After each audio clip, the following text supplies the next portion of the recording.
Santé et bien-être, une émission de Georges Lens et Frédéric Gelbert. Le médicament, c'est inconnu. Nous avons vu comment on est arrivé au concept du médicament moderne et dans quel cadre ça se situait. Il nous reste à voir maintenant, pour en connaître un peu plus sur ce fameux médicament, comment on passe de la naissance du médicament à la disponibilité en pharmacie.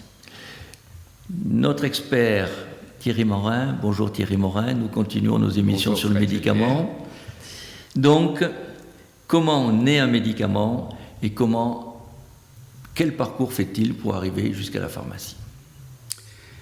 C'est un sujet extrêmement important pour la connaissance du médicament et pour la confiance qu'on est susceptible de lui attribuer.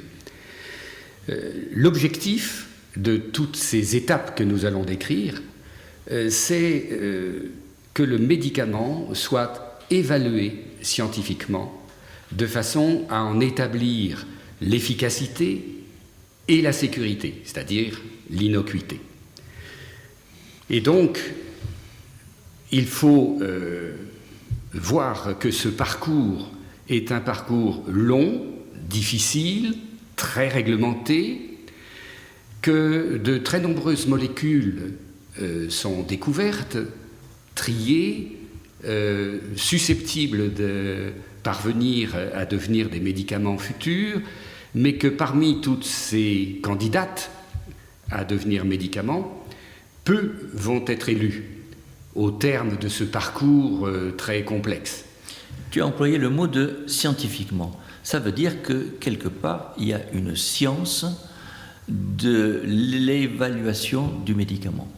Tout à fait. Et c'est un énorme progrès depuis les années 70, disons, pour parler large, d'introduire une méthodologie utilisant la méthodologie statistique, la méthode statistique, dans la stratégie des essais thérapeutiques.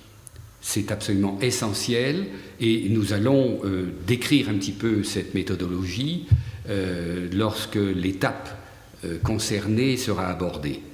Donc nous allons rentrer dans ce parcours qui est assez long, quelques années. Une dizaine d'années en moyenne. C'est beaucoup. Ce qui est énorme, ce qui nécessite des investissements majeurs. Et il faut voir que les laboratoires se basent certes parfois sur des découvertes fondamentales trouvées dans les laboratoires de recherche de l'université ou autres, mais qu'il faut que des équipes de chercheurs travaillent ensuite sur ces molécules et que pendant une dizaine d'années, il y aura des dépenses et pas encore de recettes. Donc il y a un risque qui est pris. Alors ces 10 ans, ils vont les passer à faire quoi?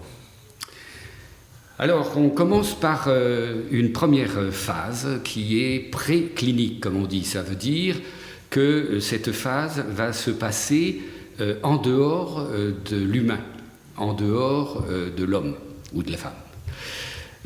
Cette phase clinique va être exercée sur des cellules en culture ou bien sur des modèles animaux. On en utilise plusieurs de façon systématique et codifiée. Cette phase préclinique, elle va servir à plusieurs choses. D'abord, l'évaluation pharmacologique, c'est-à-dire comment agit le médicament, mais aussi pharmacocinétique, ça veut dire comment il est absorbé, détruit, métabolisé, éliminé. Et enfin, évaluation toxicologique, c'est-à-dire comment ce médicament risque-t-il et à quelle dose d'avoir des effets néfastes, dépassant évidemment, empêchant son utilisation. Donc là, on cherche à savoir par quel mécanisme la molécule agit. Oui. Dans quelle mesure elle peut être toxique. Oui. Et dans quelle mesure elle est absorbée et éliminée. En gros, c'est ça. Oui, tout à fait. Et on a étendu récemment les études à l'impact environnemental des médicaments, car le médicament utilisé par un patient va être éliminé. Et cette élimination va diffuser dans la nature, dans les eaux usées, etc., des substances métabolisées. Donc là, on sait comment il est absorbé, comment ça fonctionne, mais on ne sait pas s'il est efficace. Si on a déjà une idée de là où il préalable, agit. mais sur l'animal Oui. ou sur la cellule. Alors justement, ça c'est peut-être un progrès. On ne va pas valider quelque chose qui n'a pas été évalué chez l'homme. Parce que ce n'est pas obligatoire que quelque chose qui est peut-être efficace chez un certain type d'animaux ou de culture le soit chez l'homme. Exactement. Exactement. Ce n'est pas parce que la molécule prouve une efficacité et une absence de toxicité chez l'animal ou sur le modèle cellulaire qu'il va pouvoir être utilisé directement. Il va falloir maintenant aborder les 4 phases cliniques de passage chez l'homme. Un petit détail tout de même qui peut intéresser nos auditeurs, c'est que dans cette phase préclinique, pour le bien-être animal, il a été reproché beaucoup au laboratoire d'utiliser trop les animaux et de les faire souffrir. Eh bien, depuis les années 80, le recours aux modèles animaux s'est considérablement réduit et qu'on essaye, que les laboratoires essaient d'y avoir de moins en moins recours. Deuxièmement, lorsqu'il faut tout de même y avoir recours, eh bien, les conditions du traitement de ces animaux ont beaucoup évolué pour être le plus éthiquement acceptable. On s'occupe de la souffrance animale et c'est bien normal. Exactement. On essaie de la limiter. Et donc, on a développé les modèles de tests sur des cellules cellulaires, par exemple, ou bien des simulations informatiques. Et l'informatique, l'intelligence artificielle interviennent de plus en plus dans cette phase préclinique. Mais c'est peut-être pas assez su que ces expérimentations animales ont été quasiment abandonnées. Quasiment. En tout cas réduite. Au maximum, et c'est un mouvement qui n'est pas terminé. Alors abordons maintenant les phases cliniques des essais chez l'homme pour l'évaluation de ces médicaments qui ont franchi la première étape préclinique donc. La phase 1... Alors attends, ces phases cliniques, ça va avoir comme objectif de voir quelle est l'efficacité chez l'homme et quels sont les effets secondaires. Voilà. En gros, hein, qu'on sache bien où il faut que ce soit une substance efficace, mais sûre, n'introduisant pas des inconvénients inacceptables ou dépassant les bénéfices. D'accord, donc 4 phases. Phase 1, c'est une phase sur un petit nombre de personnes, qui sont quelques dizaines, généralement de 20 à 150 à peu près, de volontaires sains, c'est-à-dire ce ne sont pas des malades à cette phase-là. Et cette phase 1, elle est essentiellement destinée à étudier la toxicité du produit et d'étudier le devenir du médicament une fois qu'il a été administré et selon les doses utilisées. Puisqu'ils sont sains, pas de problème d'efficacité encore. Absolument. Là, on ne cherche pas une efficacité, on cherche à ne pas être nocif, en tout cas, primum non nocere. La phase 2, elle, s'adresse à des malades. Alors cette phase 2 a besoin de nombre de patients beaucoup plus important, il faut à peu près quelques centaines, 100 à 300 à peu près. Et le but de cette phase, c'est de rechercher quelle va être la dose minimale pour obtenir l'effet recherché. Et en même temps, bien sûr, c'est toujours la préoccupation majeure de cette évaluation, détecter d'éventuels effets indésirables qui n'auraient pas été détectés auparavant. Donc la dose minimum efficace, c'est fondamental parce que c'est ce qui permet d'être actif en ayant le moins d'effets secondaires possible. Et cette recherche est fondamentale. C'est tout à fait ça.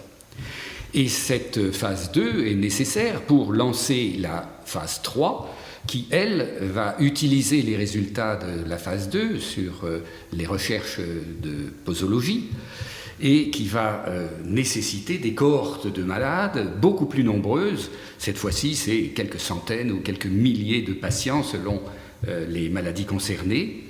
Et selon le calcul statistique que les statisticiens auront pu effectuer, en fonction de l'objectif que l'on cherche à montrer, c'est-à-dire le pourcentage de guérison, par exemple, par rapport au comparateur qui est soit un placebo, soit une substance de référence. Donc ça, c'est sur la méthode d'étude. Voilà, donc le protocole d'étude de phase 3 doit d'abord se fixer un objectif, de savoir qu'est-ce qu'on veut démontrer, et de préciser à l'avance l'objectif visé, de voir, pour atteindre cet objectif, combien de patients vont être nécessaires, et ça, ce sont les statisticiens qui vont l'établir. Et donc, c'est pas au pifomètre. Ce n'est pas Je au ne veux pifomètre. pas faire allusion à quelques études au pifomètre récentes, ce n'est pas le cas. Ce n'est pas le cas, et il est absolument nécessaire pour qu'un protocole soit initié, soit lancé en pratique, que tous ces critères soient établis à l'avance. Et on définit donc le nombre de sujets à inclure pour clore l'essai avant de commencer l'essai. Tu disais scientifiquement, on est vraiment là dans une grande rigueur scientifique et une grande complexité. Grande complexité parce que les protocoles sont extrêmement détaillés, précisant par exemple les critères d'inclusion, c'est-à-dire quelles sont les personnes qu'on va soigner avec ce médicament testé, critères d'exclusion, c'est-à-dire quels sont les patients atteints de cette maladie qui ne pourront pas être pris, par exemple parce qu'ils ont d'autres maladies qui peuvent intervenir sur leur espérance de vie, etc. Cette inclusion-exclusion, c'est pour réduire le champ de telle façon qu'on verra uniquement ce que fait le médicament, qu'il n'y ait pas d'interférence d'autres actions ou d'autres médicaments, c'est ça? Exactement. On va chercher à avoir des groupes de patients aussi homogènes que possible, de façon à ce que le groupe traité par la substance testée et le groupe contrôle, soit placebo, soit médicament de référence, soient comparables en tout. Comparables en âge, sexe, niveau socio-professionnel, pathologies associées, médicaments utilisés, etc. Ça va donc permettre d'éviter les biais dans les comparaisons qui vont être effectuées entre le groupe traité et le groupe contrôle.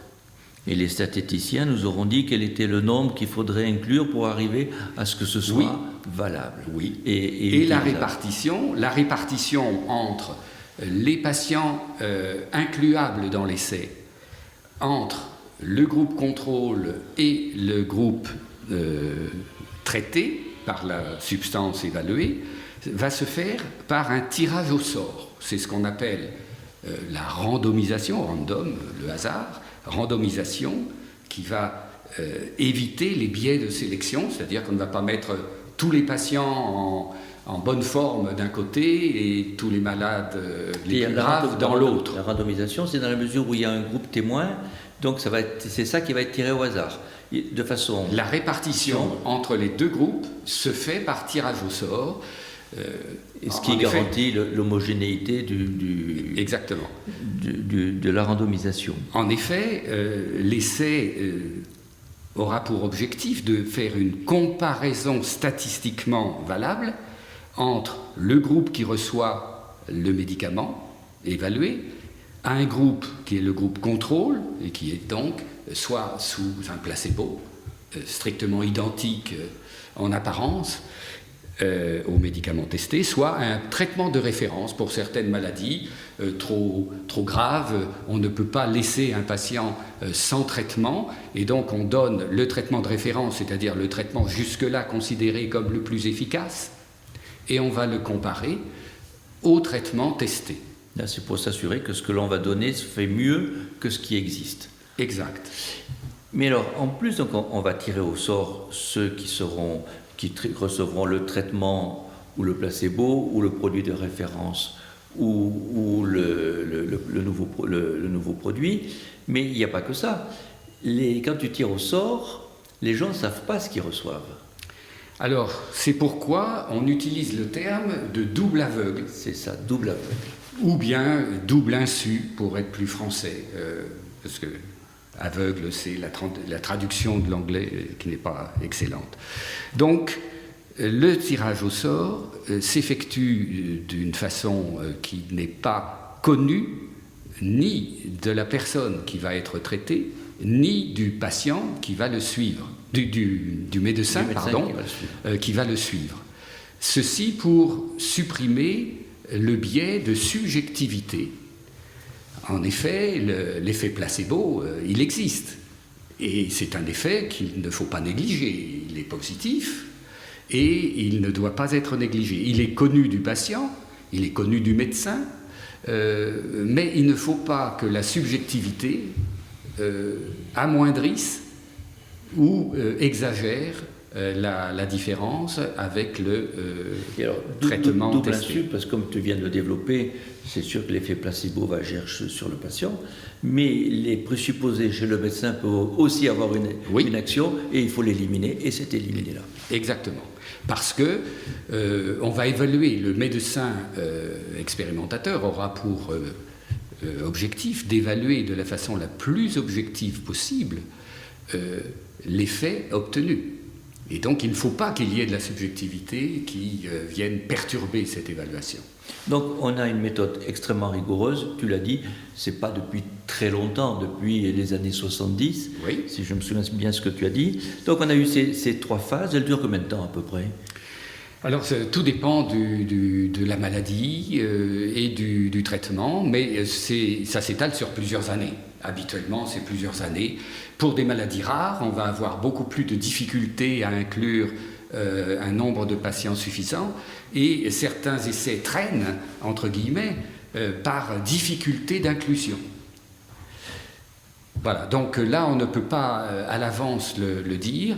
C'est très variable. Et c'est pour ça que maintenant, les essais sont de plus en plus souvent des essais multicentriques, et non seulement multicentriques nationaux, mais internationaux, de façon à obtenir des inclusions rapides dans un délai suffisamment court pour qu'on ait ensuite un recul suffisant d'observation des effets durables. Exemple, en cancérologie, tous les essais sont des essais internationaux. Et grâce à ça, on arrive à inclure dans ces essais, en 2 ou 3 ans, à inclure la totalité des patients nécessaires à la réalisation de l'essai, et donc d'en tirer les conclusions. Si on faisait dans un seul centre cet essai, pour atteindre le nombre de patients à inclure, il faudrait des années et des années, et donc ce serait inopérant. Donc on voit à quel point c'est rigoureux et c'est selon des protocoles scientifiquement prouvés, établis. Voilà. J'ajoute une chose, c'est que ces essais sont extrêmement suivis, c'est-à-dire qu'on parle d'essais multicentriques internationaux, il est évident qu'à Stockholm, les pratiques ne sont pas forcément les mêmes qu'à Rome, et il est nécessaire, alors tous les documents de recueil d'informations, tous les critères d'inclusion-exclusion, toutes les périodicités d'examen, de tests biologiques, de méthodes d'évaluation radiologique, tout est standardisé obligatoirement. Deuxièmement, donc, ça nécessite du travail pour le clinicien, parce que remplir les formulaires après chaque évaluation, etc., c'est extrêmement lourd, oui. Car tout est mesuré de façon précise. Mais là encore, pour soutenir et contrôler que tout se passe selon les règles, il y a des moniteurs d'essais thérapeutiques qui vont dans tous les centres et qui périodiquement étudient tous les dossiers de tous les patients inclus, de façon à vérifier que tout soit bien fait selon les règles. Rigueur.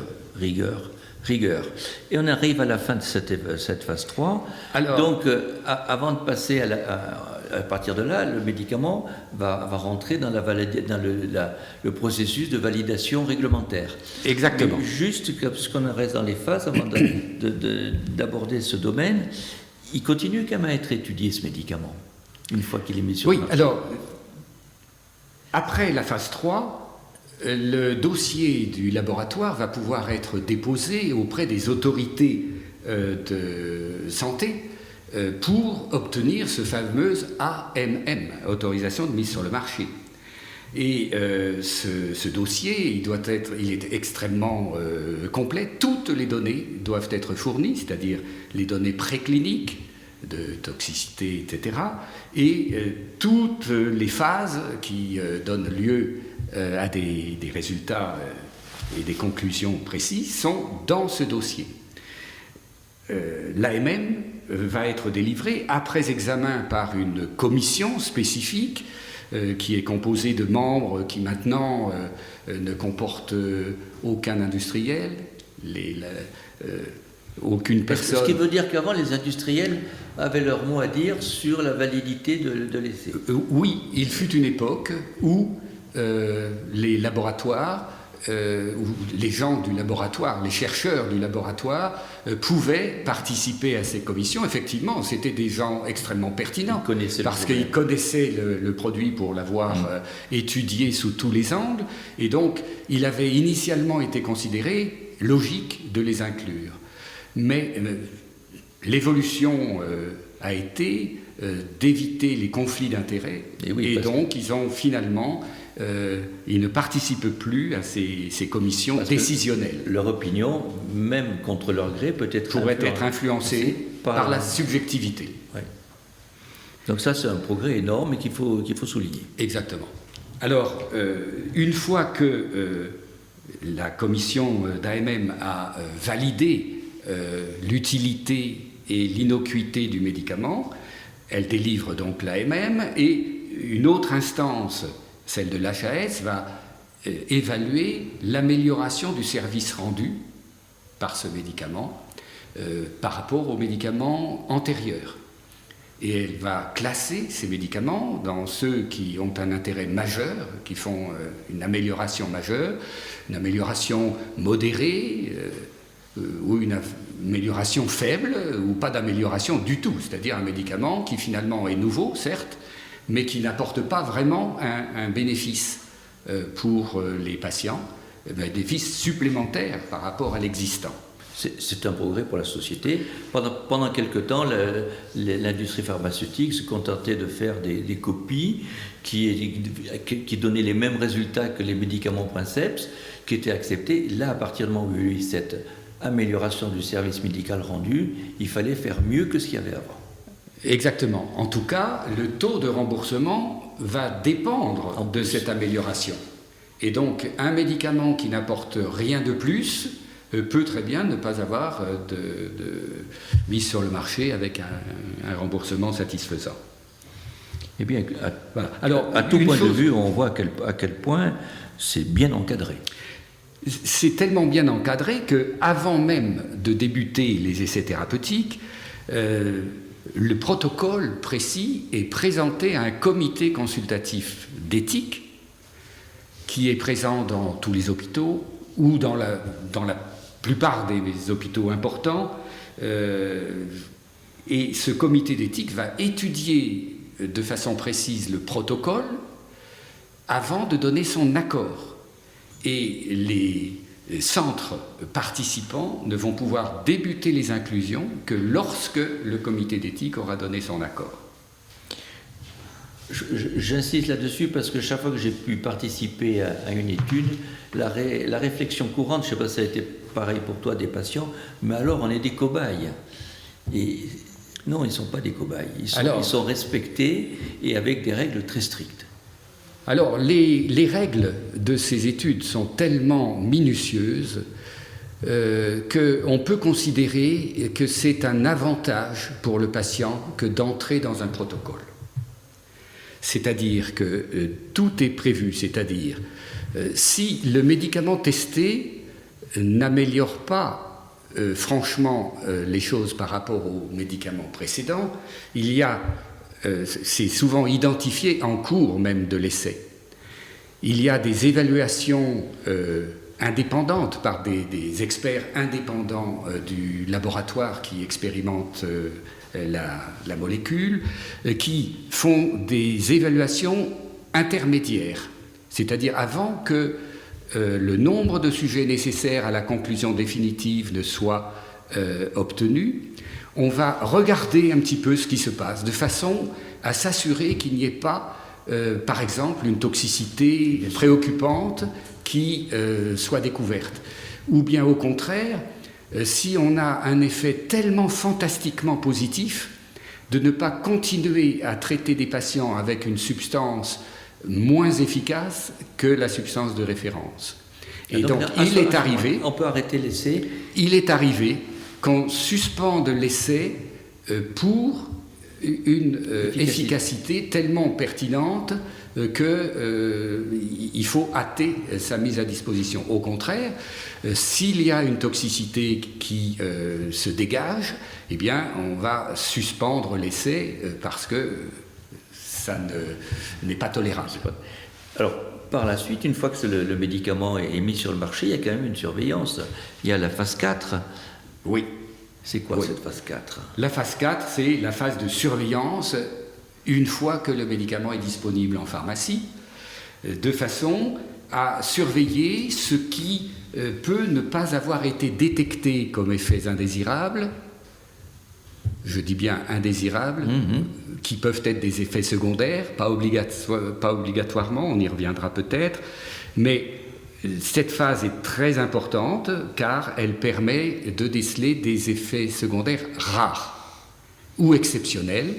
Quand on a fait un essai thérapeutique, on a conclu à son efficacité et à son innocuité sur quelques centaines ou milliers de patients, mais quand on va l'utiliser largement dans la population, ça va être des dizaines ou des centaines de milliers de patients qui vont le prendre, non pas seulement pendant la durée de l'essai de 6 mois ou d'un an, mais qui vont l'utiliser pendant des années, pour certaines pathologies chroniques.